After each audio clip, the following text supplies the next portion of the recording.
തദ്ദേശ സ്വയംഭരണ സ്ഥാപനങ്ങളിലേക്കുള്ള തെരഞ്ഞെടുപ്പ് ഫലം പുറത്തുവന്നതോടെ ചരിത്രത്തിലില്ലാത്ത തോൽവി ഏറ്റുവാങ്ങിയിരിക്കുകയാണ് CPM-ഉം ഇടതുപക്ഷ ജനാധിപത്യ മുന്നണിയും. CPM കുത്തകയാക്കി വച്ചിരുന്ന പല സ്ഥലങ്ങളിലും കനത്ത പരാജയമാണ് ഇത്തവണ ഏറ്റുവാങ്ങേണ്ടി വന്നിട്ടുള്ളത്.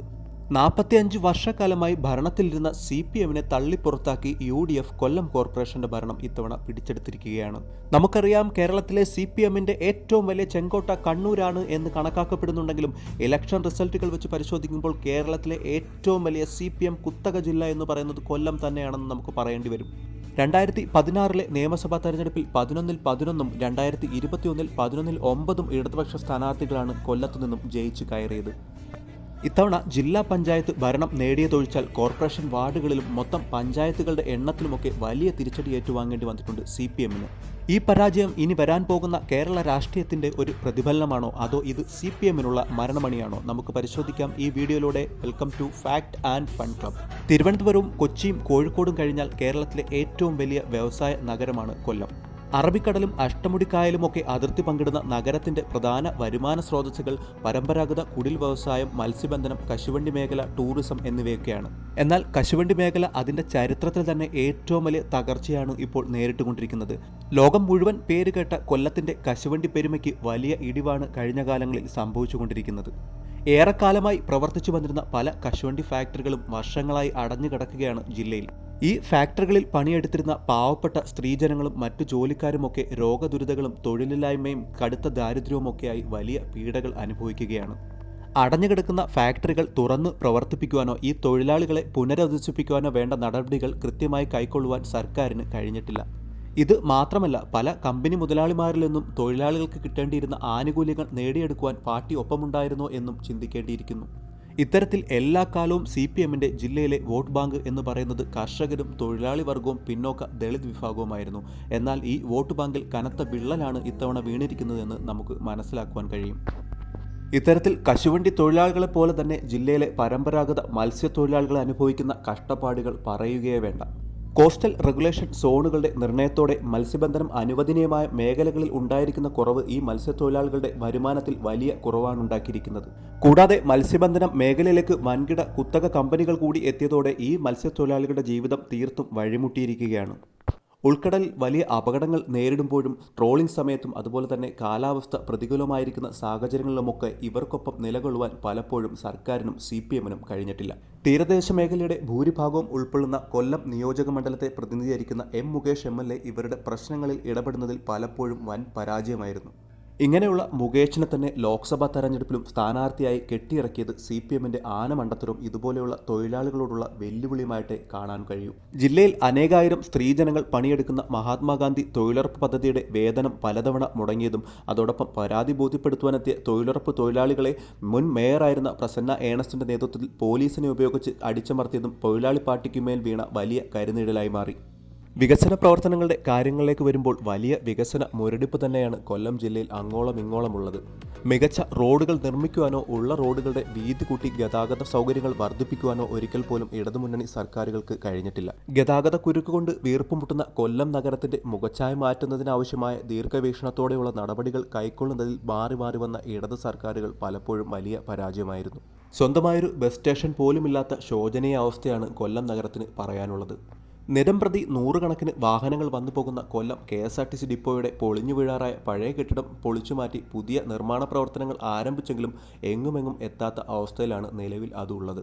കൊല്ലം നഗരത്തിന്റെ മുഖമുദ്രയായ റെയിൽവേ സ്റ്റേഷനെ കേന്ദ്ര സർക്കാരിന്റെ പദ്ധതിയിൽ ഉൾപ്പെടുത്തി നോഡൽ റെയിൽവേ സ്റ്റേഷനായി പുതുക്കിപ്പണിയുന്ന നിർമ്മാണ പ്രവർത്തനങ്ങൾക്ക് തുരങ്കം വയ്ക്കുവാൻ കൊടിപിടിച്ചെത്തിയ CPM-ന്റെയും ഇടതുപക്ഷ മുന്നണിയുടെയും നീക്കം വലിയ പ്രതിഷേധങ്ങൾക്കാണ് വഴിവെച്ചത്. വികസന വിരോധികളെന്ന എതിർ പാർട്ടികളുടെ ആക്ഷേപം ഒരിക്കൽ കൂടി അരക്കിട്ടുറപ്പിക്കുന്നതായിരുന്നു ഈ പ്രകടനം. അനന്തമായ സാധ്യതകളുള്ള കൊല്ലത്തിന്റെ ടൂറിസം മേഖലയെ ആഗോള നിലവാരത്തിലേക്ക് ഉയർത്തിക്കൊണ്ടുവരാൻ വേണ്ട നടപടികൾ കൈക്കൊള്ളുവാനും പലപ്പോഴും ഗവൺമെന്റിന് കഴിഞ്ഞിട്ടില്ല. അഴിമതിയുടെയും സ്വജനപക്ഷപാതത്തിൻ്റെയും കെടുകാര്യസ്ഥതയുടെയും കാര്യങ്ങളിലേക്ക് വരുമ്പോൾ വലിയ ആക്ഷേപങ്ങളാണ് പലപ്പോഴും പാർട്ടിക്കും സർക്കാരിനും കേൾക്കേണ്ടി വന്നിട്ടുള്ളത്. മുൻ മേയറായിരുന്ന പ്രസന്ന ഏണസ്റ്റിന്റെ സ്വജനപക്ഷപാതം പാർട്ടിക്കുള്ളിൽ പോലും വലിയ കോളിളക്കമാണ് സൃഷ്ടിച്ചത്. ജില്ലാ ആശുപത്രിയിലെ താൽക്കാലിക ഒഴിവുകളിലേക്ക് സ്വന്തം പാർട്ടിക്കാരെ തിരികെ കയറ്റുവാനുള്ള പാർട്ടിയുടെയും സർക്കാരിൻ്റെ ശ്രമം എതിർ പാർട്ടികളുടെ ചെറുത്തുനിൽപ്പിനെ തുടർന്ന് മാറ്റിവെക്കേണ്ടി വന്നത് വലിയ തിരിച്ചടിയായി മാറി. ക്ഷേമ പെൻഷനുകൾ കൃത്യമായി നൽകാൻ കഴിയാതെ പോയതും പൊതുജനങ്ങൾക്കിടയിൽ വലിയ ചർച്ചയായിരുന്നു. പാർട്ടിയിലെ തമ്മിലടിയും വിഭാഗീയതയും കുറിച്ച് പറയുമ്പോൾ അതും ഈ തോൽവിയിൽ വലിയൊരു കാരണമായി തന്നെ നമുക്ക് എടുത്തു പറയേണ്ടി വരും. എല്ലാ കാലത്തും VS പക്ഷത്തിനൊപ്പം ഉറച്ചുനിന്ന ജില്ലയാണ് കൊല്ലം ജില്ല. VS പക്ഷത്തിനൊപ്പം അണിനിരന്നിരുന്ന പല മുതിർന്ന നേതാക്കളെയും അടിച്ചമർത്തിയതും സ്ഥാനമാനങ്ങളിൽ നിന്നും മാറ്റി നിർത്തിയതുമൊക്കെ അണികൾക്കിടയിൽ വലിയ ചർച്ചയായിട്ടുണ്ടെന്നുള്ളതും അതോടൊപ്പം തന്നെ വലിയ വോട്ട് ചോർച്ചയ്ക്കും കാരണമായിട്ടുണ്ട് എന്ന് നിസ്സംശയം പറയുവാൻ കഴിയും. സ്ഥാനാർത്ഥി നിർണയത്തിലും വലിയ പാളിച്ചകളാണ് CPMനും ഇടതുമുന്നണിക്കും സംഭവിച്ചിട്ടുള്ളത്. കോൺഗ്രസും BJPയും ഒക്കെ യുവജനങ്ങളിൽ പ്രതീക്ഷയർപ്പിച്ച് സ്ഥാനാർത്ഥികളായി കളത്തിലിറക്കിയപ്പോൾ ഏറെക്കുറെ കണ്ടുമരവിച്ച മുഖങ്ങളുമായാണ് CPMും ഇടതുമുന്നണിയും തെരഞ്ഞെടുപ്പിനിറങ്ങിയത്. ഇതും ജനങ്ങൾക്കിടയിൽ ചർച്ചാ വിഷയമാവുകയും ഒരു തവണ മാറി ചിന്തിക്കുവാൻ അവരെ പ്രേരിപ്പിക്കുകയും ചെയ്തു. നഗരമാലിന്യം കൊണ്ടുചെന്ന് തള്ളുന്ന കുരീപ്പുഴ ചണ്ടിടിപ്പോലെ മാലിന്യക്കൂനകൾ വേണ്ട രീതിയിൽ സംസ്കരിക്കാത്തത് ജനവികാരം ഉയർന്നു വരുന്നതിനും വലിയ പ്രതിഷേധങ്ങൾക്കും ഇടവരുത്തിയിട്ടുണ്ട്. നഗരമാലിന്യം അഷ്ടമുടിക്കായലിൻ്റെ ആഴങ്ങളിലേക്ക് പലതവണയായി തള്ളിയതിനും കായലിൻ്റെ ഇരുവശങ്ങളും വലിയ നിർമ്മാണ പ്രവർത്തനങ്ങളും മൈനിങ്ങുമൊക്കെ നടത്തിയതിൻ്റെ പേരിൽ നാഷണൽ ഹരിത ട്രൈബ്യൂണലിൻ്റെ പോലും പഴി കേൾക്കേണ്ടി വന്നിട്ടുണ്ട് കൊല്ലം കോർപ്പറേഷൻ ഭരണകൂടത്തിന്. കഴിഞ്ഞ ലോക്സഭാ തെരഞ്ഞെടുപ്പിൽ ന്യൂനപക്ഷ വിഭാഗങ്ങളെ ഒപ്പം നിർത്തുവാൻ വേണ്ടി CPM നടത്തിയ കടുത്ത ന്യൂനപക്ഷ പ്രീണനം വലിയ തിരിച്ചടിയായിരുന്നു.